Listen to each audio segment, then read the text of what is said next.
نحمده ونصلي على رسوله الكريم اما بعد فاعوذ باللہ من الشیطان الرجیم بسم اللہ الرحمن الرحیم۔ معزز سامعین و سامعات، السلام علیکم ورحمۃ اللہ وبرکاتہ۔ آج میں آپ لوگوں کے سامنے ایک ایسے گناہ کا ذکر کروں گی کہ جس کے بارے میں میرے آقا علیہ الصلوۃ والسلام کا فرمان ہے کہ میرا امتی ہر گناہ کر سکتا ہے، میں اپنے امتی سے ہر گناہ کی توقع رکھ سکتا ہوں، میرے بعد ہو یا میرے زمانے میں ہی ہو، میرا امتی ہر گناہ کر سکتا ہے، لیکن ایک گناہ ایسا ہے کہ وہ کبھی نہیں کر سکتا۔ اس کے بعد نبی پاک علیہ الصلوۃ والسلام نے فرمایا کہ وہ گناہ کسی کو دھوکہ دینا ہے، اور ایک حدیث میں آتا ہے کہ میرا امتی دو گناہ کبھی نہیں کر سکتا، چاہے وہ پھر دنیا کے سارے گناہ کیوں نہ کرتا ہو، ہر گناہ کر سکتا ہے لیکن دو گناہ نہیں کر سکتا۔ ایک تو یہ کہ کبھی جھوٹ نہیں بول سکتا، اور دوسرا یہ گناہ کہ وہ کبھی کسی کو دھوکہ نہیں دے سکتا۔ اور آج ہمارے معاشرے میں یہ گناہ عام ہوتا جا رہا ہے، ہر کوئی ایک دوسرے کو دھوکہ دیتا ہے، چاہے وہ دکاندار ہو یا خریدار ہو، چاہے وہ اولاد اپنے ماں باپ کے ساتھ ہو یا ماں باپ اولاد کے ساتھ ہوں، چاہے بھائی بہن ایک دوسرے کے ساتھ ہوں، چاہے دوست و احباب ایک دوسرے کے ساتھ ہوں، چاہے پڑوسی ہوں، چاہے رشتہ دار ہوں، چاہے پھر لڑکے اور لڑکیاں ہوں، جو کہ اکثر ہمارے معاشرے میں دیکھنے کو ملتا ہے کہ لڑکیوں کی زندگی برباد کر کے لڑکے انہیں دھوکہ دے کر کے چلے جاتے ہیں۔ اس طرح کی بہت ساری چیزیں آج ہمارے معاشرے میں ہیں۔ میری گزارش ہے کہ آپ لوگ اس بیان کو پورا سنیں اور ساتھ ہی ساتھ دوسروں تک ثواب کی نیت سے شیئر بھی کریں، تاکہ جن کے اندر یہ گناہ ہے وہ لوگ آج ہی توبہ کر لیں اور میرے نبی کی اس امید پر پورا اتریں کہ میرے آقا علیہ الصلوۃ والسلام ہم سے یہ امید رکھتے ہیں کہ اگر ہم ان کے امتی ہیں تو نہ جھوٹ بولیں گے اور نہ ہی کبھی کسی کو دھوکہ دیں گے۔ حضرت عمر رضی اللہ تعالیٰ عنہ نے فرمایا کہ تہجد میں کسی کو روتا دیکھ کر یہ نہ سمجھنا کہ بہت بڑا آدمی ہے، بڑا ہی نیک انسان ہے، بڑی ہی نیک عورت ہے، رابعہ بصری نہ سمجھ لینا، کسی کو جنید بغدادی نہ سمجھ لینا، بلکہ مکمل اور اکمل انسان کون ہے تم جانتے ہو؟ جو شخص امانت دار ہو کہ جب اس کو امانت دی جائے تو کبھی خیانت نہ کرے اور کبھی کسی کو دھوکہ نہ دے، اور اپنی زبان اور ہاتھ سے کسی کو بھی تکلیف نہ پہنچائے، تو وہ شخص سب سے زیادہ مکمل انسان ہے۔ اور جو لوگ کسی کو دھوکہ دیتے ہیں تو اکثر ان لوگوں میں یہ بھی دیکھنے کو ملتا ہے کہ ادھر دھوکے بازی کر رہے ہیں اور ادھر راتوں کو اٹھ کر کے تہجد میں آنسو بہا رہے ہیں۔ اسی لیے حضرت عمر نے فرمایا کہ تہجد میں روتا دیکھ کر کے یہ نہ سمجھ لینا کہ بڑا ہی نیک انسان ہے، بڑی ہی نیک عورت ہے، بلکہ اس کے کردار کے بارے میں جانو۔ جب تک اس کے کردار کے بارے میں نہیں جان لیتے تب تک کسی طرح کا کوئی فیصلہ نہ کرنا، کیونکہ آج ہمارے معاشرے میں اس طرح کے بہت سارے لوگ مل جائیں گے، ادھر چوری بھی ہو رہی ہے اور ادھر 5 وقت کی نمازوں میں حاضری بھی ہو رہی ہے، ادھر سود خوری بھی ہو رہی ہے اور نماز جماعت کے ساتھ پڑھی جا رہی ہے، ادھر دھوکہ بھی دیا جا رہا ہے اور ادھر راتوں کو اٹھ کر کے تہجد میں آنسو بھی بہائے جا رہے ہیں، ادھر لوگوں کے ساتھ ظلم و جفا بھی کیا جا رہا ہے اور ادھر اللہ کے حضور گڑ گڑا کر کے معافیاں بھی مانگی جا رہی ہیں۔ اللہ رب العزت سے دعا ہے کہ ایسے لوگوں کو توبۃ النصوحہ کی توفیق عطا فرمائے، سچی توبہ عطا فرمائے، تاکہ کسی کو کبھی دھوکہ نہ دے سکے، تاکہ کسی پر کسی طرح کا کوئی عیب نہ لگائیں اور کسی انسان کو پریشان نہ کریں۔ آج کل ایک اور چیز ہمارے معاشرے میں عام ہوتی جا رہی ہے، پیار محبت کے نام پر دھوکہ دینا، پیار اور محبت کے نام پر بڑے بڑے وعدے کرنا، لڑکیوں کے ساتھ گھومنا پھرنا، ان کو پارکوں میں لے جانا، ان کو سنیما ہال لے جانا، ان کو طرح طرح کی جگہوں پر لے جانا، ان کو مہنگی مہنگی چیزیں خرید کر کے دینا اور ان سے یہ وعدے کرنا کہ میرے ساتھ تم وقت گزارو، میں تم سے نکاح کروں گا، میں تمہیں بڑے سے گھر میں رکھوں گا، میں تمہارے لیے گاڑی لاؤں گا، فلاں فلاں چیزوں کی لالچ دینا، میں تمہیں زیورات لا کر دوں گا، میں تمہیں بہت ساری مال و دولت لا کر کے دوں گا، دنیا کی ہر ایک چیز تمہارے قدموں میں بچھا دوں گا۔ اس طرح کی باتیں کر کے لڑکیوں کو اپنے جال میں پھنسا لیتے ہیں، اپنے چکر چکر میں پھنسانے کے بعد وہ لڑکیاں جب ان کی باتوں میں آ جاتی ہیں اور باتوں میں آنے کے بعد ماں باپ کی بھی بات نہیں مانتی اور ماں باپ کی بات نہ ماننے کی وجہ سے جب ان لڑکوں کے ساتھ وہ لڑکیاں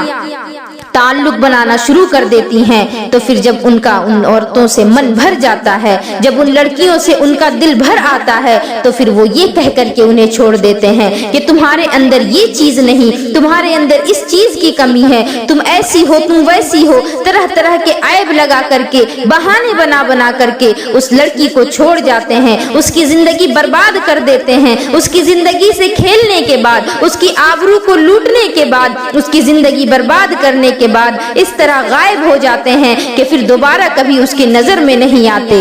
فقی ابو اللیث سمرقندی فرماتے ہیں کہ اگر کسی شخص نے کسی چڑیا سے کھیل کر کے اس کی زندگی کو برباد کر دیا ہو، اس سے اپنی نفس کی خواہش پوری کرنے کے لیے کھیلتا ہو، کسی حلال مقصد کے لیے نہیں، چڑیا کو ذبح کرنے کے لیے اسے نہ پکڑا ہو بلکہ اس چڑیا کے ساتھ کھیل کر کے اس کی زندگی برباد کر کے اس کو مار ڈالا، تو میرے آقا علیہ الصلوۃ والسلام فرماتے ہیں کہ وہ مری ہوئی چڑیا قیامت کے دن جب آئے گی تو اللہ رب العزت سے انصاف مانگے گی۔ نبی پاک علیہ الصلوۃ والسلام فرماتے ہیں کہ اس ننھی سی چڑیا کی آواز اس دن قیامت کے دن بجلی کی طرح گرجے گی، بجلی کی طرح گرجدار آواز میں وہ چڑیا اللہ رب العزت سے اپنے لیے انصاف مانگے گی، اور وہ شخص جس نے اس کا یہ حال کیا تھا، جس نے اسے کھیل کر کے اس کی زندگی برباد کر کے اسے موت کے گھاٹ اتار دیا، تو اس کا حال یہ ہوگا کہ وہ پہاڑوں جیسی نیکیاں لے کر کے آئے گا،